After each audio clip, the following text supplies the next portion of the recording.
길이요 진리요 생명이 되신 하나님, 죄와 사망 가운데서 영원한 지옥 멸망의 자리에서 예수 그리스도의 십자가 대속을 통하여 우리의 생명을 건지시고 구원하여 주신 것 감사드립니다. 하나님의 크고 놀라운 사랑과 예수 그리스도의 희생과 헌신으로 구원받았음에도 여전히 죄 가운데 살았음을 고백합니다. 눈앞에 보이는 상황과 현상에 집중하며 하나님의 뜻과 계획에 무지했음을 고백합니다. 형제를 사랑하라고 하셨지만 그렇게 살지 못한 부분도 많이 있습니다. 여전히 내 방식과 경험을 의지하고 육신의 정욕을 따르며 살았던 불순종의 죄와 허물을 십자가의 보혈로 용서하여 주옵소서. 세상은 지금 코로나 바이러스로 인하여 고통당하고 있습니다. 이 땅을 긍휼히 여겨주셔서 하루빨리 코로나 바이러스가 종식되게 하옵소서. 치료하는 의료진들과 관계 당국자들과 공무원들에게 건강을 주시고 용기와 지혜를 주옵소서. 확진자들을 속히 치료하여 주옵소서. 세계 열방에서 선교하는 선교사님들과 선교지에 하나님의 은혜와 평화를 내려 주옵소서. 복음이 증거될 때에 생명의 역사가 풍성하게 나타나게 하옵소서. 또한 이 땅의 교회가 교회됨을 회복하게 하옵소서. 각자 자신의 믿음 생활을 되돌아보며 회개하게 하시고 말씀에 순종함으로 살아있고 능력 있는 교회되게 하옵소서. 어린이부와 청소년부, 청년부를 축복하옵소서. 저희들을 하나님의 자녀로 교육하고 양육하여 다음 세대의 교회에 든든한 기둥들이 되게 하옵소서. 특별히 육신과 마음의 질병으로 고통당하는 성도들을 불쌍히 여겨주셔서 치료에 광선을 비춰주시고 어루만져 주시며 깨끗이 고침받게 하옵소서. 치료하는 과정 가운데 주님 위로하시고 세임 주시고 담대함 주옵소서. 이 시간 말씀을 준비하신 목사님에게 영육간의 강건함으로 축복하시고 성령의 능력과 은사를 갑절이나 부어 주옵소서. 전해지는 말씀을 통하여 살아있고 활력이 있어 좌우의 날선 어떤 검보다도 예리하여 영과 혼과 관절을 쪼개기까지 하며 또 마음의 생각과 뜻을 판단하시는 말씀과 성령의 역사로 30배, 60배, 100배의 열매를 맺는 삶이 되게 하옵소서. 각기 다른 모양과 모습으로 우리를 지으시고 불러주셔서 머리 대신 예수님을 통하여 한 몸 이루게 하신 하나님, 각기 다른 지체로서 겸손함으로 서로 합력하여 하나님의 계획하신 선한 뜻을 이루어가게 하옵소서. 코로나 바이러스로 인하여 많은 어려움 가운데 있는 성도들에게 찾아가 주셔서 안심케 하시고 위로하시고 세임 주옵소서. 예배 가운데 성령님 각 사람에게 오셔서 구원의 기쁨과 감격이 살아나게 하시고 믿음과 소망과 사랑의 사람으로 새롭게 거듭나게 하옵소서. 이 모든 것 감사드리며 살아계신 예수 그리스도 이름 받들어 기도드립니다.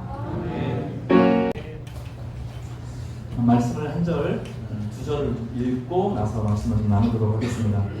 에베소서 말씀을 잠깐 볼까요?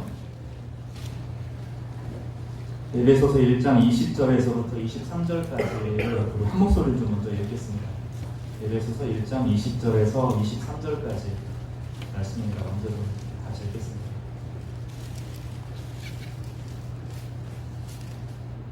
시작. 그의 능력이 그리스도 안에서 역사하사 죽은 자를 가운데서 다시 살리시고 하늘에서 자기의 오른편에 앉히사 모든 통치와 권세와 능력과 주권과 이 세상뿐 아니라 오는 세상에 일컫는 모든 이름 위에 뛰어나게 하시고 또 만물을 그의 발 아래에 복종하게 하시고 그를 만물 위에 교회의 머리로 삼으셨느니라. 교회는 그의 몸이니 만물 안에서 만물을 충만케 하시는 자의 충만함이니라. 창세기 1장 2절을 읽겠습니다.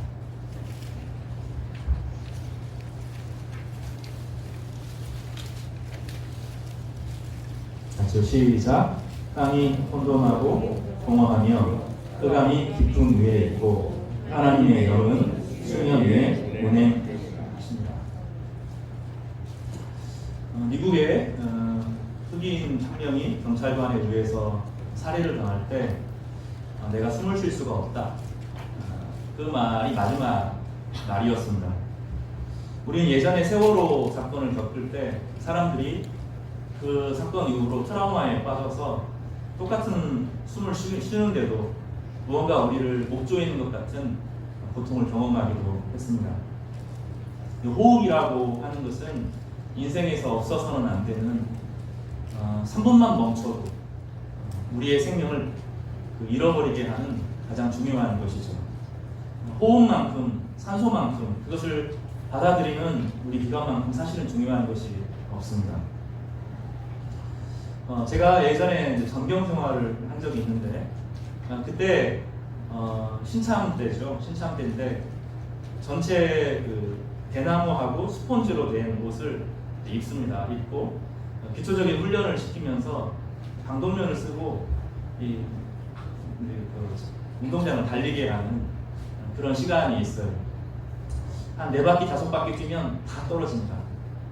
그렇게 달리기 빠른 아이들도 이 진압복을 입고 뛰는 것은 괜찮은데 방독면을 딱 씌우고 나면 여지없이 4바퀴, 5바퀴 되면 꼬꾸러지는 것입니다.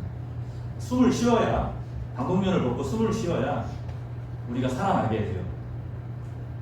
성경은 온 인류에, 온 우주에 호흡을 불어넣는 분이 계시다고 말해요.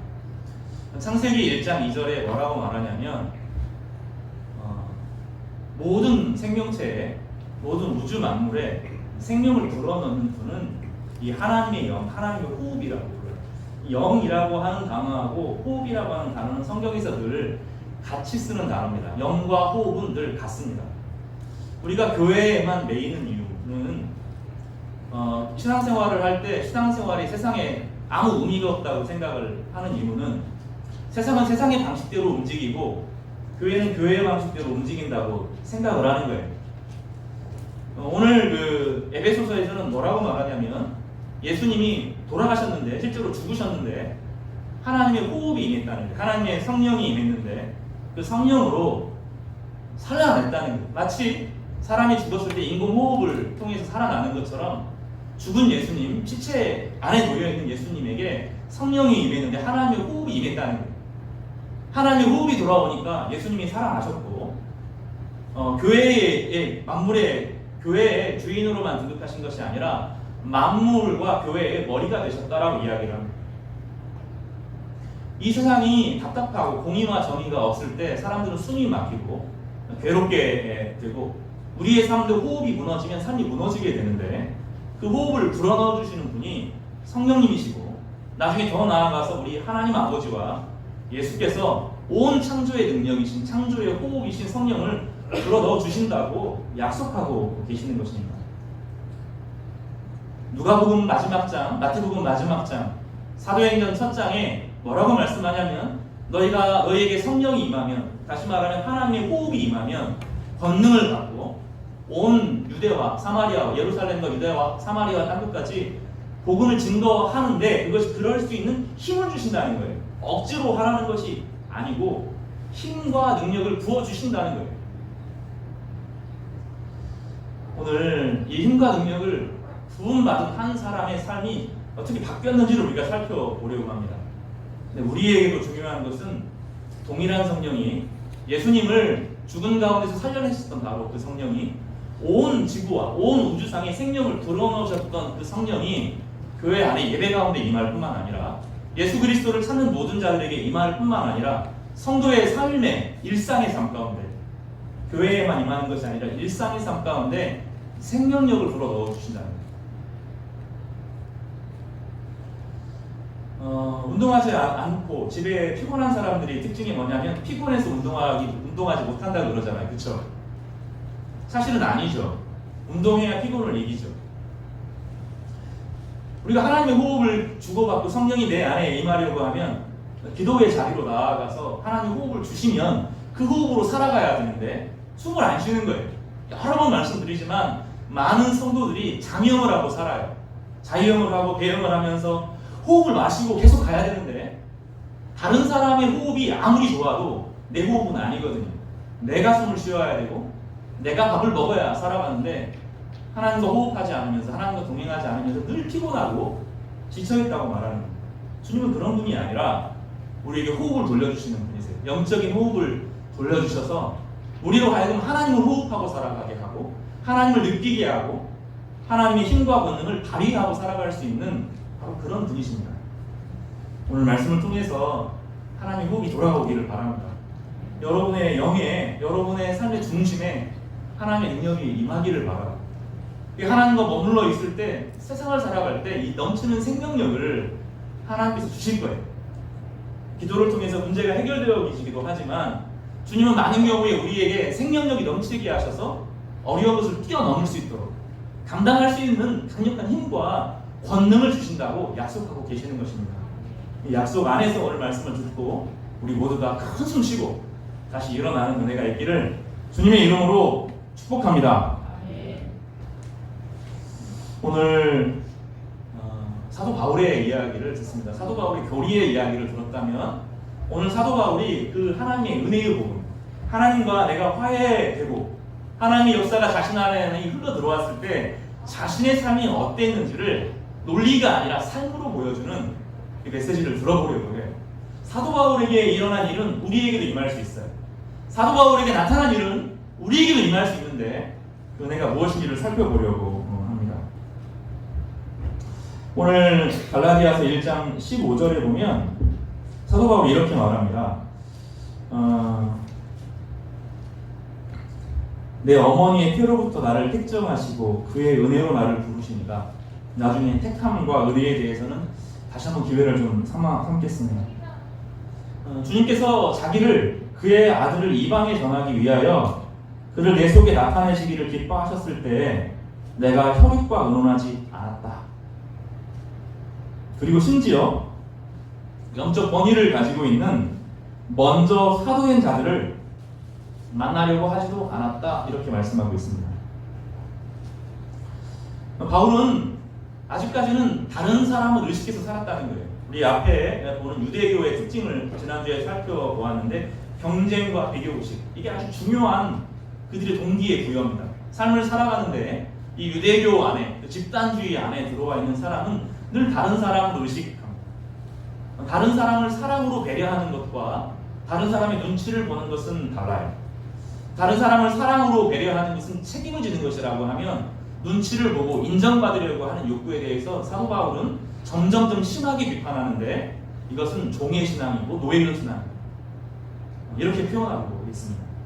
바울은 그렇게 살았다는 거예요. 늘 다른 사람의 시선에 시달리고 다른 사람에게 인정을 받기 위해서 살았다는 것입니다. 그런데 예수 그리스도께서 십자가에서 죽으시고 은혜로 자신을 부르셨을 때 하나님과 내 사이에 막힌 모든 당이 다 사라지고 하나님이 나의 아버지가 되시는 것을 깊이 경험하게 됐을 때 더 이상 사람들의 시선이 두렵지 않게 되었다고 이야기해요. 세상의 비교의식에서부터 벗어나게 되었다고 말합니다. 고린도 전서에서는 뭐라고 말하냐면 육신에 속한 그리스도인들이 있는데 다른 사람과 비교하고 경쟁하고 사는 사람이 육신에 속한 그리스도인이라고 말하고 있어요. 바울은 거기에서 벗어나게 됐다는 거예요. 영에 속한 사람으로 서게 되는데 영에 속한 사람으로 섰다는 것은 하나님과 내 사이에 막힌 담이 없어지고 하나님의 호흡과 능력이 자신의 힘의 동력이 되었다는 거예요. 이게 간단하지 않습니다. 우리를 인생을 살아가는 수많은 동력들이 있어요. 다른 사람을 이겨보고 싶은 혹은 내가 안정하고 싶은 욕구, 이런 것들이 우리의 삶의 동기이죠. 근데 하나는 그런 것들이 아니라 이제 하나님으로부터 호흡하며 하나님의 능력을 힘입어서 세상과 맞서는 사람이 되었다라고 바울은 자신에 대해서 이야기하고 있는 것입니다.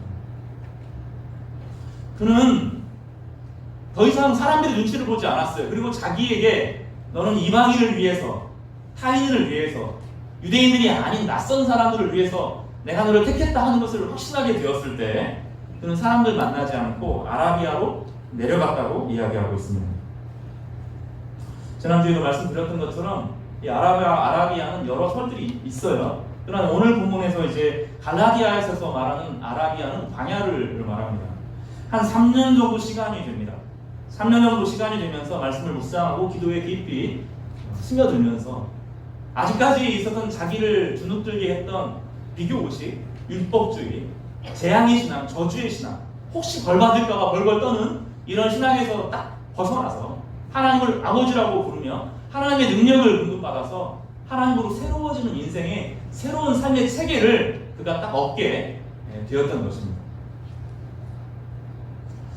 본문에서 보면 여기에 17절을 보시면 아라비아로 갔다가 다시 다메섹으로 돌아갔다 표현을 하는데 이게 한 3년 정도의 시간입니다.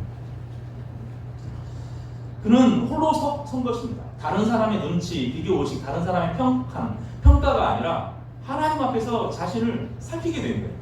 내가 누구고 내 인생이 어디서 왔고 어디서 가고 내 인생을 어떻게 시작해야 되는지 냉정하게 살펴보는 홀로 된 시간을 가졌던 것입니다.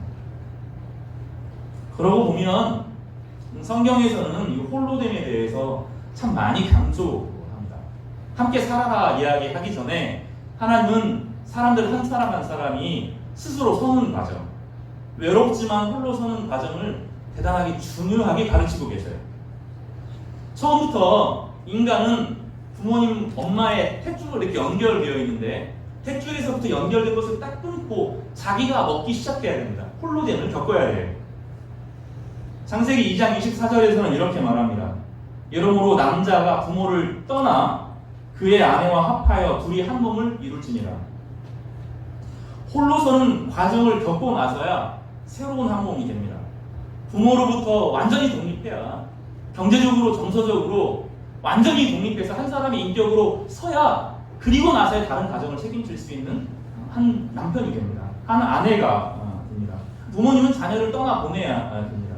신앙도 부모님의 유산을 물려받지만 어느 순간 딱 끊고 하나님과 독대하여서 하나님이 어떤 분인지를 스스로 깨달아가는 시간이 필요합니다. 창세기 12장 1절에서도 하나님께서는 아브라함에게 이렇게 말씀하셨습니다. 여호와께서 아브라함에게 이르시되 너는 너의 고향 본토 친척과 아비의 집을 떠나 내가 내게 보여줄 땅으로 가라 이렇게 말씀하셨어요. 떠나도록 요구하셨어요. 내가 가지고 있었던 아무리 나에게 영향력이 많았던 사람들, 목사님이건 신앙 서적의 사람들이건 신앙 서적에서 신앙의 위인들이건 장로님이건 많이 배웠던 수많은 사람들이 있지만 거기서 벗어나야 된다는 거예요. 바울은 다른 사람의 신앙을 돕는 사람이 되기를 바라지 다른 사람을 주관하지 않기를 바랬어요. 왜냐하면 한 사람 한 사람이 자신의 하나님을 경험해야 되기 때문입니다. 그 과정에서는 필연적으로 떠나는 과정이 필요해요. 나의 하나님, 나에게 역사하시는 하나님을 새롭게 만나는 경험이 필요하기 때문입니다. 하나님께서는 이 야곱을 떠나보내기로 하셨어요. 생각을 해보십시오. 형과 싸우면서 죽음이라고 하는 위기가 다가왔지만 그 과정을 통하여서 엄마 품속, 특히 리브가의 치맛바람이 컸잖아요. 그거 딱 끊어내게 하고 그로 하여금 홀로 서도록 하시면서 베델에서 야곱을 만나주셨어요. 그때부터 야곱은 홀로 서는 훈련들을 계속해야 했습니다. 엘리야도 삶에서 그렇게 다른 사람과 치열하게 부딪히고 삶이 완전히 탈진되었을 때 하나님은 그를 시내산으로 부르셔서 그를 독대해 주셨어요. 그를 홀로 만나주셨고 다른 사람의 하나님이 아니라 과거 모세의 하나님 이런 하나님이 아니라 바로 하나님 자신이 엘리야의 하나님을 독대하심으로 가르쳐 주셨어요. 이사야로 나라가 어려워지고 힘들 때 우시야 왕이 죽을 때 나라의 정치 지도자 그 강력한 카리스마를 가지고 나라 전체를 막 부강시켰던 그 우시야 왕이 죽을 때 하나님 그 사람 의지하지 않고 정치 경제가 거기에 달려있는 것이 아니라 하나님의 영광에 달려있다고 그를 이사야를 독대하여 주셔서 그로 하여금 하나님 앞에 서게 하여 주셨습니다. 예레미야의 그 혹독한 인생, 예레미야는 정말로 너무너무 어려운 인생을 살았던 선지자 중에서 정말 가장 극적인 인생을 살았던 사람인데 그는 그 하나님을 대면하여서 그 싹이 나는 아몬드 나무 이 나무의 환상을 보면서 그가 독대했습니다. 모세는 광야에서 40년이나 시간을 보내고 나중에 가시떨기에서 빛나는 불타는 가시떨기 나무를 보면서 하나님과 독대하는 시간을 가졌습니다. 그리고 나중에 하나님 말씀을 받기 전에 사람들과 떠나서 하나님과 독대하는 시간을 가지면서 홀로 서도록 하셨습니다. 예수님도 사역을 하시기 전에 홀로 서시면서 40일간 광야 가운데 계셨습니다.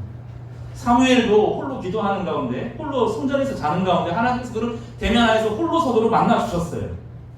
다윗은 양떼를 형들이 다 사무엘 만나러 갈 때 홀로 양떼를 지키면서 홀로 있는 시간을 보냈는데, 그 광야 시간의 긴 시간을 통하여서 그가 만들어졌습니다.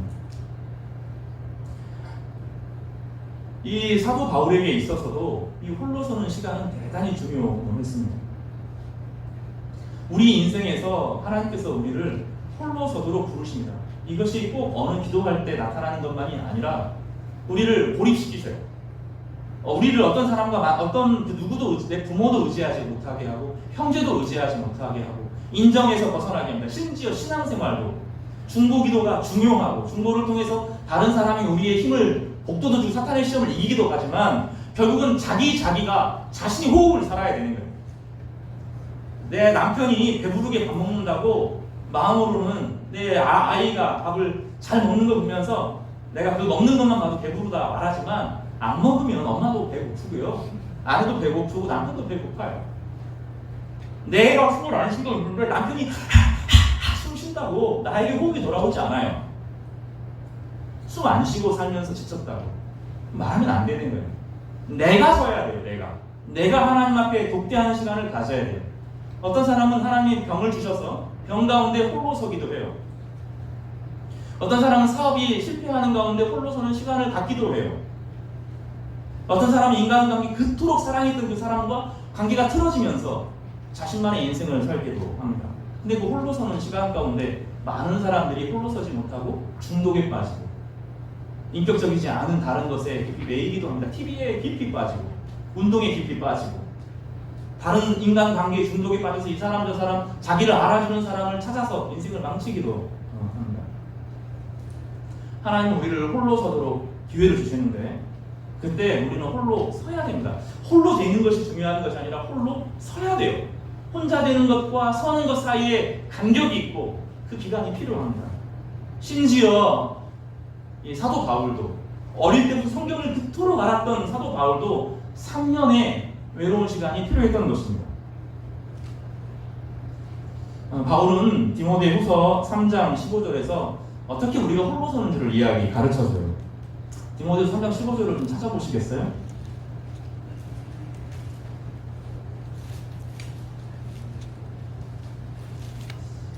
읽어보겠습니다. 디모데에게 이야기합니다. 또 어려서부터 성경을 알았다니 디모데에게 하는 말이에요. 성경은 너로 하여금, 다른 사람이 아니라 너로 하여금 그리스도 예수 안에 있는 믿음으로 말미암아 구원에 이르는 지혜가 있게 하느니라, 이렇게 설명하고 있어요.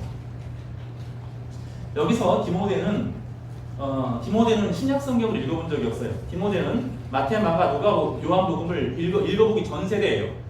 아직 성경이 구체화되어서 다 드러나지 않아요. 그 디모데가 어렸을 때니까 더 성경이 신약 성경으로 기록된 두루마리가 없었을 때입니다. 그러면 어릴 때 읽었던 이 성경은 구약 성경을 말해요. 그런데 구약 성경을 읽는데 예수 안에 읽으니까, 구약 성경 모든 것이 예수님에 대한 이야기로 읽으니까 정말로 그렇다는 거예요. 창세기 3장에 2장에 3장에 인간의 타락하고 가지고 지어 입으신 것에서부터 제사가 시작되는 것에서부터 언젠가 여자의 후손으로 오실 예수 그리스도에 대한 이야기인 것을 알게 됐다는 거예요. 믿음으로 읽으니 성경 전체가 예수님에 대한 이야기로 꽉 차 있다는 것을 알게 돼요. 구약 성경은 모든 토라에서부터 시편, 노래, 선지서까지 다 예수님에 대한 이야기로 꽉 차 있어요. 예수님 이야기예요, 구약도. 그 예수님 안에 있는 믿음으로 성경을 읽으니 구원에 이르는 지혜를 준다는 거예요. 여기서 구원이라고 하는 것은 협소적이지 않아요. 죽어서 천국 가는 것만 의미하지 않아요. 삶의 의미와 본질을 되찾게 하고 한 사람을 똑똑히 자신의 인생을 살게 하는 것도 구원이에요. 그를 지배하고 있었던 죄의 중독에서부터 벗어나게 하는 것도 구원이에요. 가족 안에서 갈등들이 해결되어지고 회복되어지는 것도 구원이에요. 구원은 삶 전체를 이야기해요.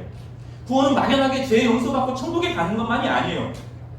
성경이 창세기에서부터 말라기까지 수많은 어려움들이 있었어요. 죄악에 빠지고 죄의 권세에 빠지고 중독에 빠지고 사탄의 힘과 능력이 막 눌리고 하나님께서 그 하나하나를 구원해 주신 이야기가 다 예수의 능력으로 됐다는 거예요.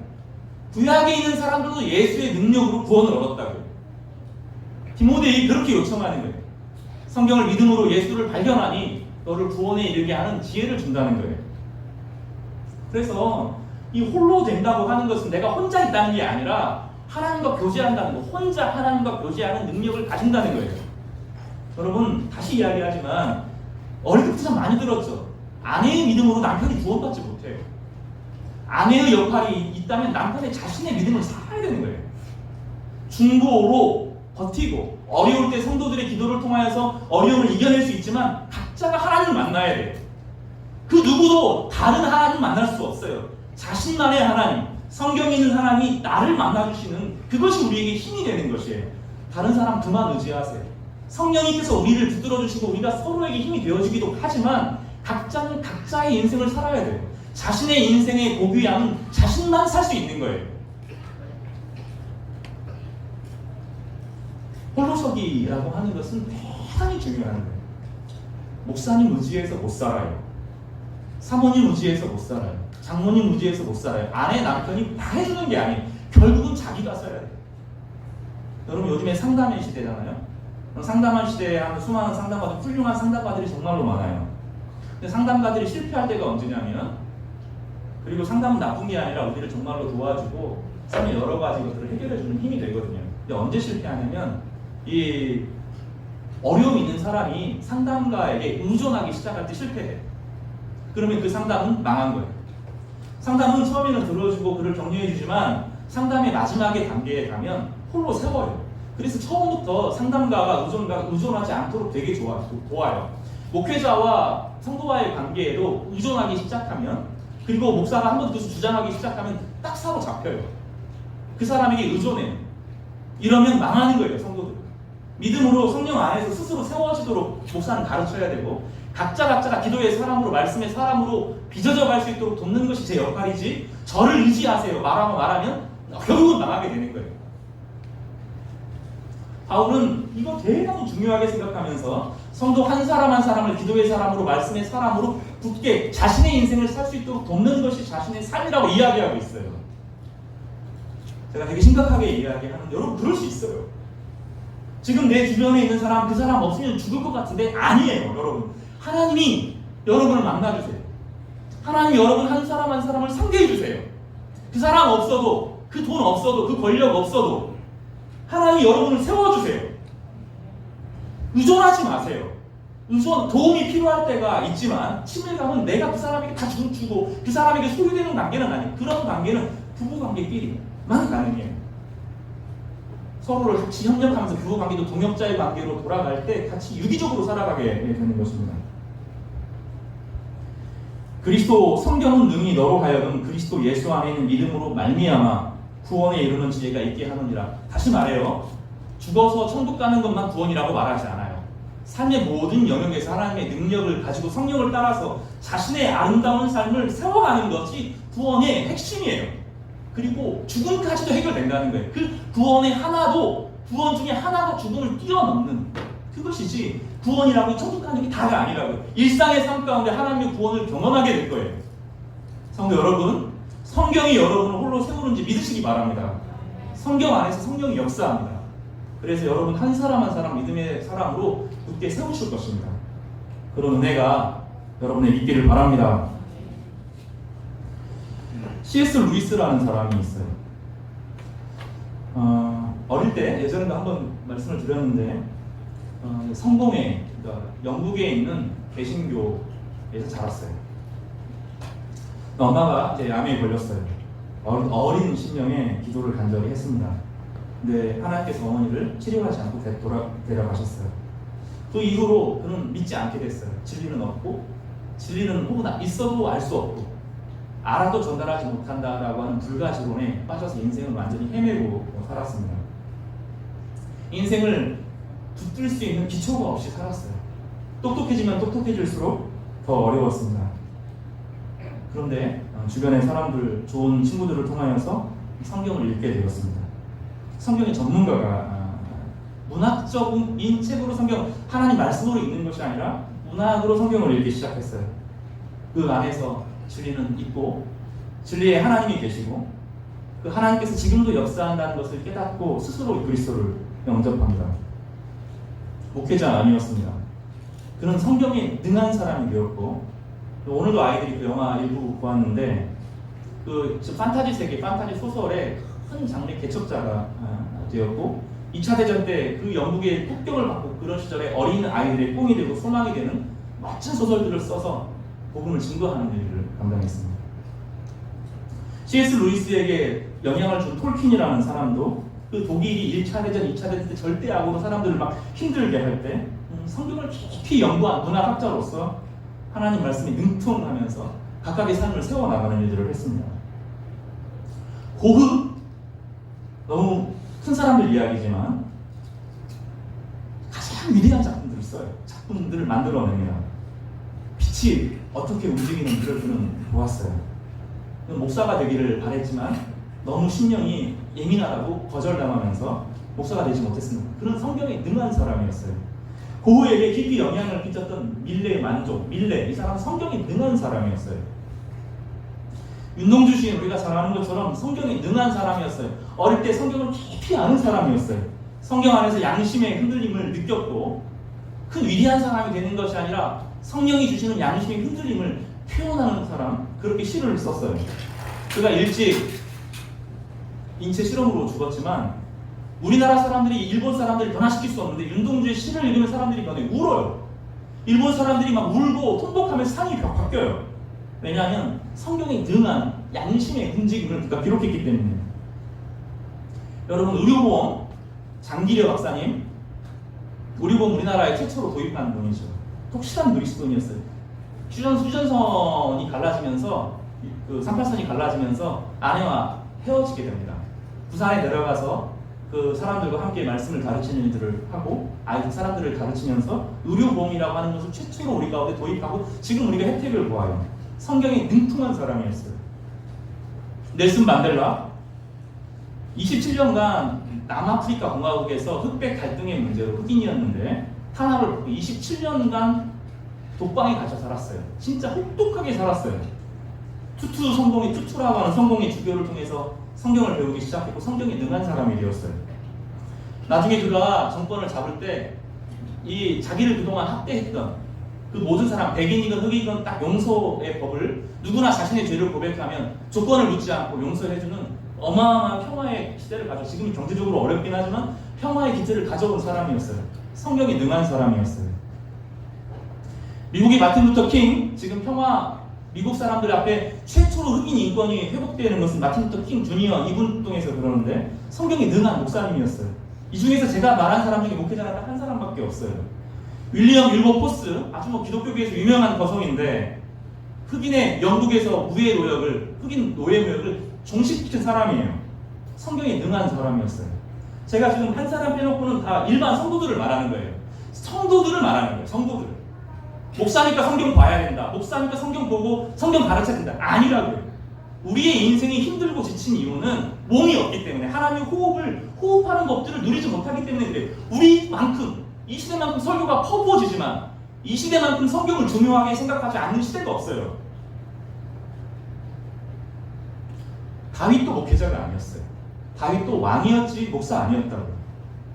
우리 시대의 어머니들 다른 건 모르지만 성경의 사람들이, 우리 권사님들 다른 건 모르지만 성경의 사람들이었고 늘 성경을 가까이 하는 분들이었어요. 지금 우리는 성경은 교회 안에서만 움직이는 책이라고 생각해요.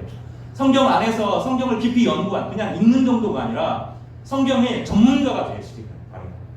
여러분의 인생이 확실히 세워지는 유일한 길은 성경은 아닌 거예요.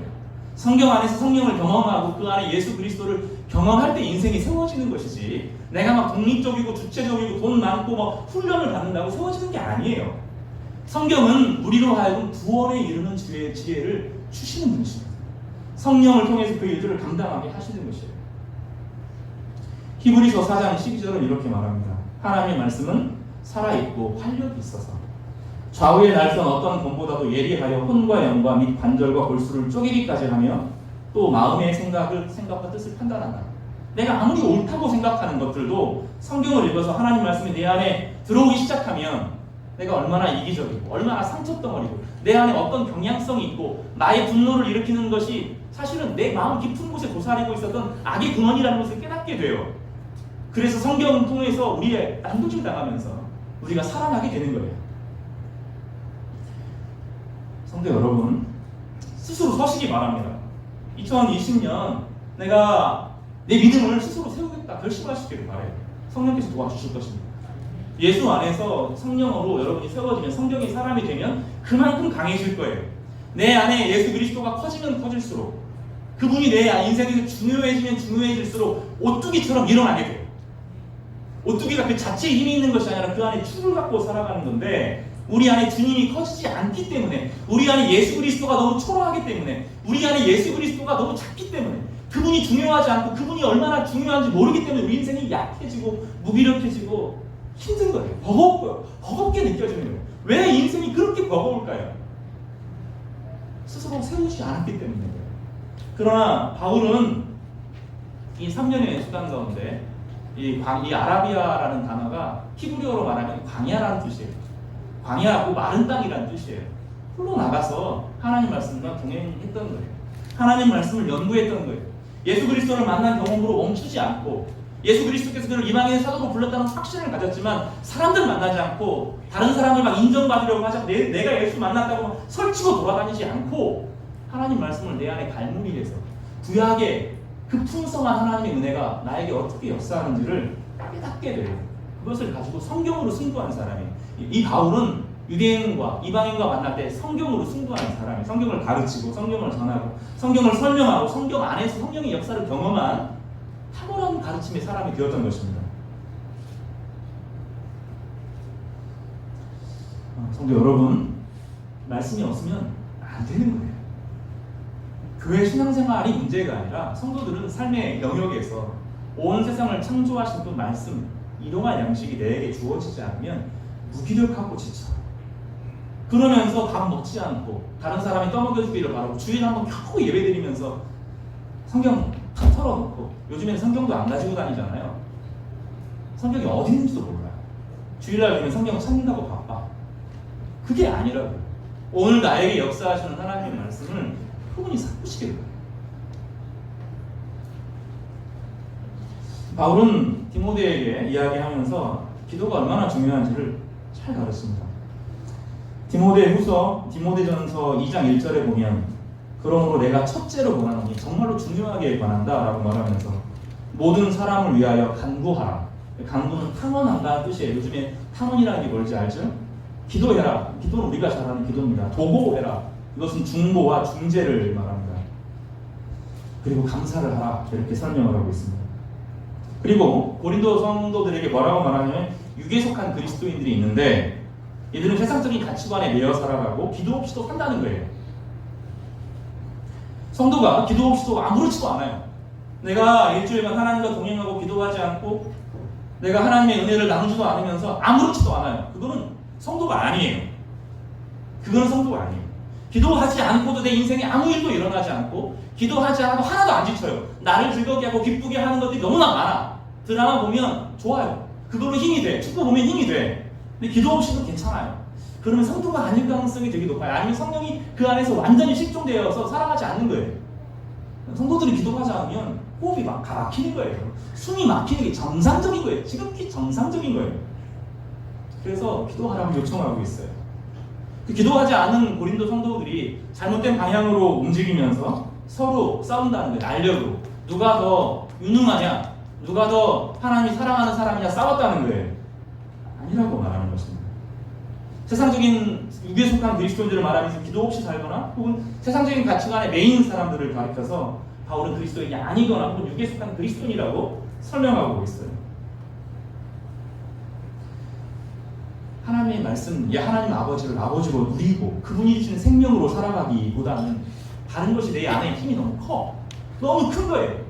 돈의 힘이 너무 크고 사람의 힘이 너무 커요. 누군가가 나를 인정해줘야 겨우 살고, 그렇지 않으면 죽을 것 같아요. 늘 지쳐있어요.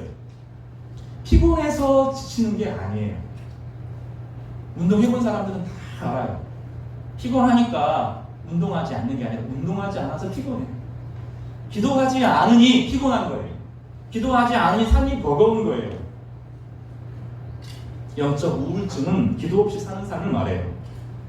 예수님의 기도는 하나님의 다스림이 임하기를 나타내기를 바랬고, 또 주님께서는 주기도문 가운데 일용할 양식을 구하라고 하면서 우리의 일상을 공급하시는 하나님의 은혜를 소홀히 하지 않도록 했어요. 주님은 영적인 생활만 관심 있는 것이 아니라 우리 일상에 얼마나 관심을 가지시는 분인지 죄 용서보다 일상의 필요를 더 앞에 두셨어요. 주님은 우리의 일상에 대단히 관심을 가지고 계시는 분이세요. 말씀과 기도가 함께 어우러지는 이 단순한 생활이 성도들이 기본적인 삶을 세우는 힘과 능력이래요. 이거 소홀히 하면 무너지는 거예요. 누구나 무너져요. 예외 없이 무너져요. 아무리 힘이 넘치는 장사들 며칠 굶으면 힘을 못 쓰는 것과 똑같고, 아무리 탁월한 사람도 숨 못 쉬면 죽는 것과 똑같이 우리 일상에서 이게 준비가 되어지지 않으면 삶은 무너지고 마는 것입니다. 다시 말하지만 주님의 능력은 교회 안에만 있는 게 아니에요. 성경은 온 우주를 창조하신 분이 주님이라고 말씀하시고, 그분이 교회의 머리가 되셨다고 설명하는 거지, 교회는 따로 역사하고 세상의 방식은 세상의 방식대로 움직이지 않는 거예요. 우리 안에 주님께서 주시는 능력 가운데 회복된다고 말하고 있는 것입니다. 그래서 고린도전서 2장에 바울이 이야기할 때 뭐라고 말하냐면, 디모데전서 2장에서 뭐라고 말하냐면, 기도하고 단정함과 고요함과 평안한 생활을 위해서 세상을 위해서 중보하라고 말해요. 세상의 악들이 막 기승을 할 때 주님이 다스려 주셔서 잠잠하게 해달라고. 세상의 왕들이 그 악을 다 설치지 못하도록 주께서, 왕이신 주님께서 다스려 달라고. 그걸 누구 책임이냐면 우리 책임으로, 성도들의 책임으로 돌려놓았어요. 세상의 악이 기승하고 그 악한 왕들이 등장하고 움직이는 것은 주님이 다스리시지 않는 것이 아니라 성도들이 그 일들을 안 하기 때문이라고. 성도들이 그 일에 참여하면서 함께 왕노릇하면서 그 악한 왕들이 지배하지 못하도록 우리 기도를 통해서 이겨내는 것인데, 기도하지 않으니 악한 왕들이 특세를 하고 하나님이 진노하시면서 심판이 일어나면서 함께 어려움을 겪는 것이 우리 문제라고 바울은 이야기하는. 그래서 기도와 도구와 간구를 하라고, 그리고 남자들로 하여금 거룩한 손을 들고 기도하라고 요청하고 있어요. 이 말씀과 기도라는 것 너무나 단순한 것이지만, 이 어른들이, 남자 어른들이 교회에서 해야 할 가장 중요한 것은 중보자로서 기도하는 거라고요. 그 어떠한 것보다, 이것보다 소중한 것이 없어요. 영적 지도자들이라고 하면 성도들을 위해서 기도하고 중보하고 하나님과 그 사람 앞에 서서 그 한 사람 한 사람이 다시 자신의 신앙을 찾고 회복하고 하나님의 은혜를 누리도록 하는 것이 남자들에게 요청되는 신앙이었어요. 남자들은 분노와 다툼 없이 거룩한 손을 들고 기도하라, 이렇게 요청하고 있습니다. 왜 신앙의 가정의 문제를 우리 아내가 기도 잘하니까 왜 맡겨놓지요? 우리 아버지가 신앙생활 잘하니까 왜 거기에 맡겨놓지요? 왜 자신의 인생을 살지 않고 왜 늘 다른 사람에게 기대어 살죠? 그렇지 않도록 바울은 요청하고 있는 거예요. 남자도 여자도 아이도 다 자신만의 인생이 있어요. 그리고 참된 자유는 스스로 하나님 말씀 앞에 서 있을 때 주어지는 것이지, 이게 아니면 안 된다고 성경은 이야기하고 있는 것입니다. 그렇게 3년의 시간 하고 나서 바울이 깊이 깨달아요. 주께서 나를 이방인의 사도로 부르셨구나 하는 것을 깨닫습니다. 여기 이방인이라는 말이 우리말로 어렵게 되어 있는데 따라서 볼까요? 타인, 다시 타자, 낯선 사람, 이런 뜻이에요. 유대인이 아닌 경계를 뛰어넘어서 할 수 있는 힘, 의무가 아니라 권능이라고 성경은 이야기하고 있어요. 그런 권능을 주신다고 말하는데, 예수 그리스도 주의 성령이 임하니 그가 권능을 가지고 예루살렘과 유대와 사마리아와 땅끝까지 복음을 전하는 사람이 되었다고 말합니다. 다음 주에 말씀드리겠지만 베드로의 길을 바울은 걸어가지 않았습니다. 베드로를 흉내내거나 베드로를 따라가거나 다른 사람을 흉내내는 인생을 살지 않았어요. 우리는 다른 사람을 흉내내는 인생을 살지 않아요. 따라서 볼까요? 각자. 크게 각자. 나에게 주신 하나님의 영역이 있다. 다른 사람 흉내내지 않고 자신만의 인생을 살 수 있는 길이 주어져요. 기간이 필요합니다. 준비돼야 홀로 서야 됩니다. 그러면 하나님께서 우리를 가장 잘 아셔서 우리가 어떤 방식으로 인생을 살아가는 것이 가장 복된지 그 사람에게 맞게 길을 열어주실 것입니다. 믿으시기 바랍니다. 준비되도록 하나님께서 길을 열어주실 뿐만 아니라 우리 각자가 하나님 앞에서 가장 아름다운 인생을 살 수 있는 권능을 주시는 거예요. 의무를 주시는 것이 아니라 권능을 주셔서 뛰어넘게 하시는 겁니다.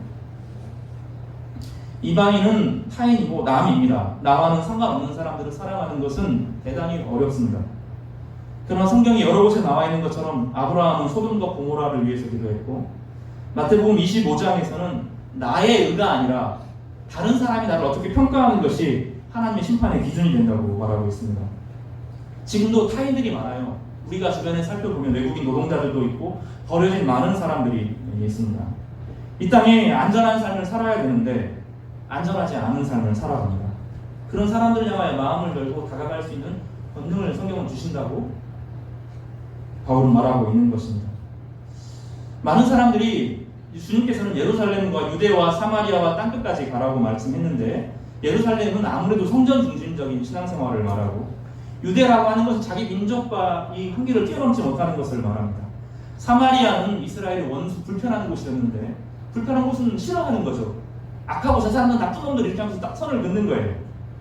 그런가 하면 이 땅끝이라고 하는 것은 용기가 필요하고 도전이 필요하고 이해를 뛰어넘어서 맞선 것이 필요한 개척정신이 필요한 곳입니다.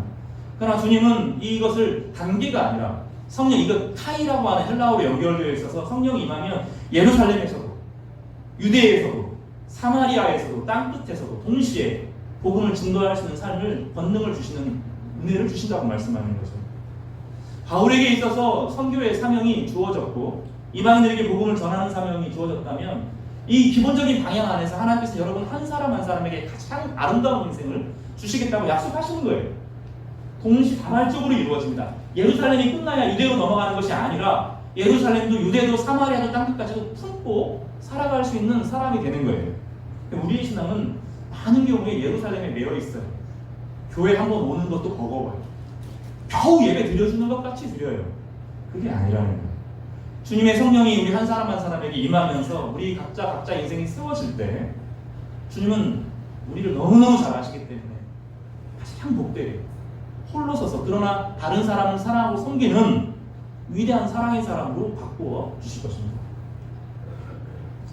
성도 여러분, 오늘 말씀을 통하여서 우리에게 홀로 서기가 얼마나 중요한지 묵상하게 되었습니다. 하나님은 우리를 그냥 홀로 외로움 가운데 외로움에 적응하고 버려지는 것이 아니라 그 가운데 말씀을 통하여, 기도를 통하여서 우리 한 사람 한 사람을 만나주시고 그 만남을 통하여서 우리를 회복시켜 주시는 은혜를 누리도록 하여 주시는 것입니다. 이번 한 주간 주님의 은혜를 경험하고 그로 인하여서 생명력을 넘치게 받는 이 성도 되시기를 주님의 이름으로 축복합니다. 기도하겠습니다. 거룩하신 하나님 아버지, 사도 바울이 그 낯설고 이질적인 사람들 앞에서 예수 그리스도의 복음을 증거하기까지 홀로 서는 시간이 필요했다고 말하고 있습니다. 주님께서 때때로 우리를 홀로 불러내어주셔서 우리를 혹독한 외로움에 몰아넣으시기도 하시고, 아무도 나를 도와줄 사람이 없는 곳에 처박히기도 하시고, 또 정서적으로 의존했던 모든 사람들이 떠나가게 하는 아픔을 경험하기도 하시는데, 이 비고비인 마음 가운데 주님이 직접 찾아오셔서 우리의 주가 되시고 왕이 되어주시고 힘이 되어주시고 능력이 되어주신다고 약속하여 주시네 감사합니다. 바울이 성령의 충만함을 경험하고 예루살렘과 유대와 사마리아와 땅끝까지 이르러 주의 복음을 전하는 사람이 되었던 것처럼 우리에게도 주의 영을 부어주셔서 우리가 속한 모든 곳에서 살아나고 움직이는 생명력이 공급되어지는 은혜를 누리게 하여 주시고, 그로 인하여서 하나님의 평화가 나타날 수 있도록 역사하여 주시옵소서. 예수님의 이름으로 기도드렸습니다. 아멘. 400